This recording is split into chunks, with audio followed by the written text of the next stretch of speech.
Who decides? That's the fundamental question. Who gets to make the call? Is it the guy whose name was on the ballot, or is it some bureaucrat? Is it the guy who got 77 million votes, or some district judge? The left always says, trust the bureaucrat, trust the judge. It's the Faucis, it's the Boasbergs who get to make the call. After all, they're the experts. They're smarter than we, the people. They're smarter than all us hillbillies in flyover country who voted for President Trump. Trust them. That's not how it works. We, the people, have the power. So why have 34 federal judges from 11 different districts with a combined 474 years of service on the bench, judges appointed by Presidents Reagan, Bush, Clinton, Bush, Obama, and Trump, entered 57 different preliminary injunctions and temporary restraining orders against President Trump and Elon Musk's executive orders and actions, like the ones nullifying constitutional birthright citizenship, unilaterally dismantling congressionally created agencies, or impounding and diverting funds appropriated by Congress. Well, the majority says it's because these are radical judges. And they lead off, as our good Chairman Issa did, with Judge Jeb Boasberg, the chief judge of the District Court of the District of Columbia, who enjoined the mass roundup and deportation of immigrants to an infamous El Salvadoran prison in peacetime without any due process at all, allegedly under the Alien Enemies Act of 1798, a statute explicitly limited to wartime and military invasion. Some of our colleagues have been railing against Judge Boasberg for ordering the planes to be turned around. They say those planes were filled with terrorists, I think my good friend from Texas said.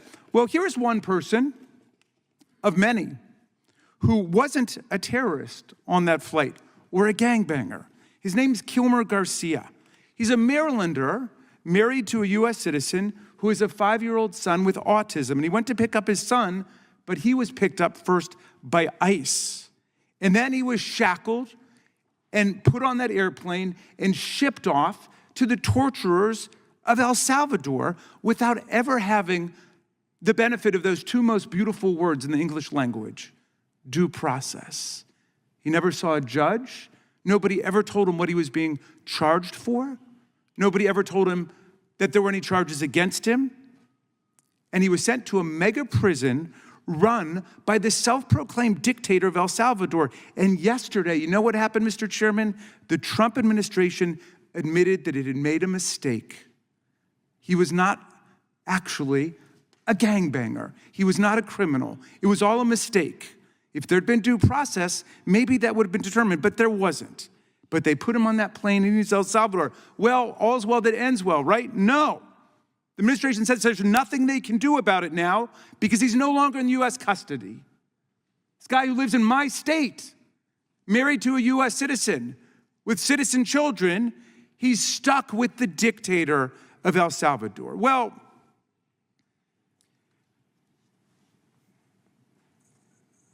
Judge Boasberg, some of our colleagues want to impeach him. Look, some of our colleagues, they've got "for wanted" signs in the Cannon House office building with the names and faces of judges on them. They want to impeach them now. They want to impeach Judge Boasberg.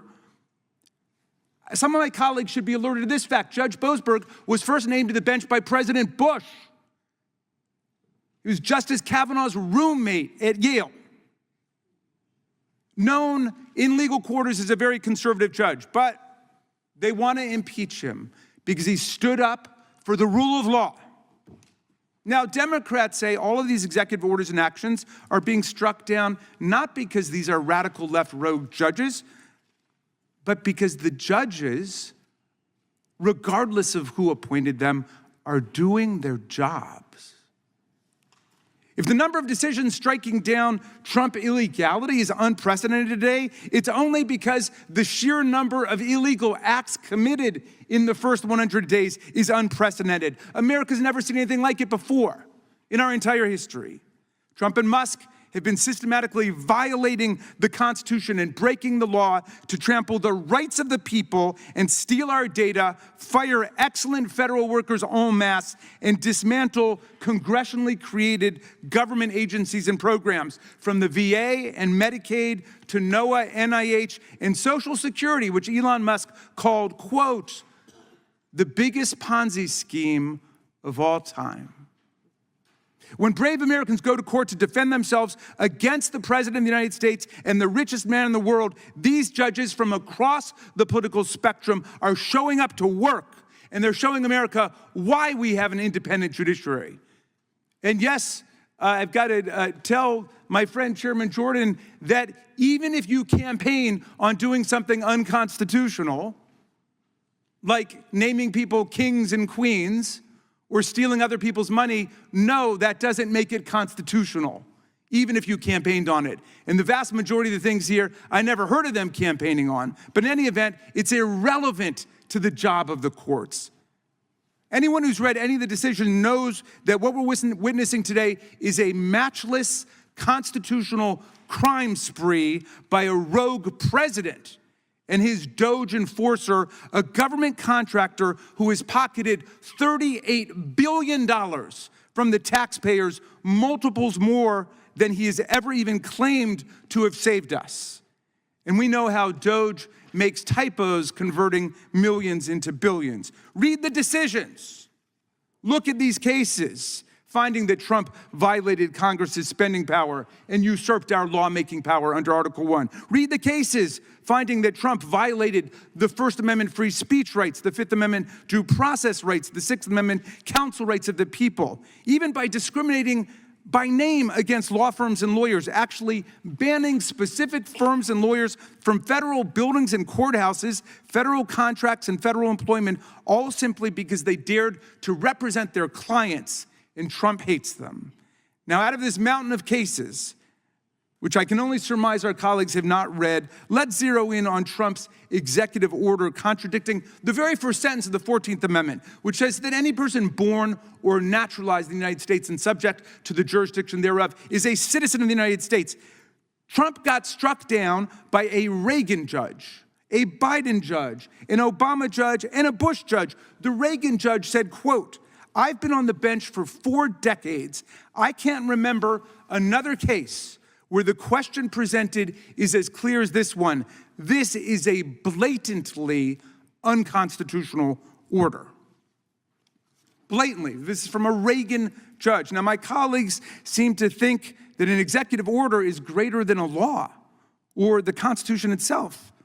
But an executive order cannot trump a federal statute, much less the Constitution. An executive order is just an order to the executive bureaucracy to follow a policy unless and until it's countermanded by law, by the courts.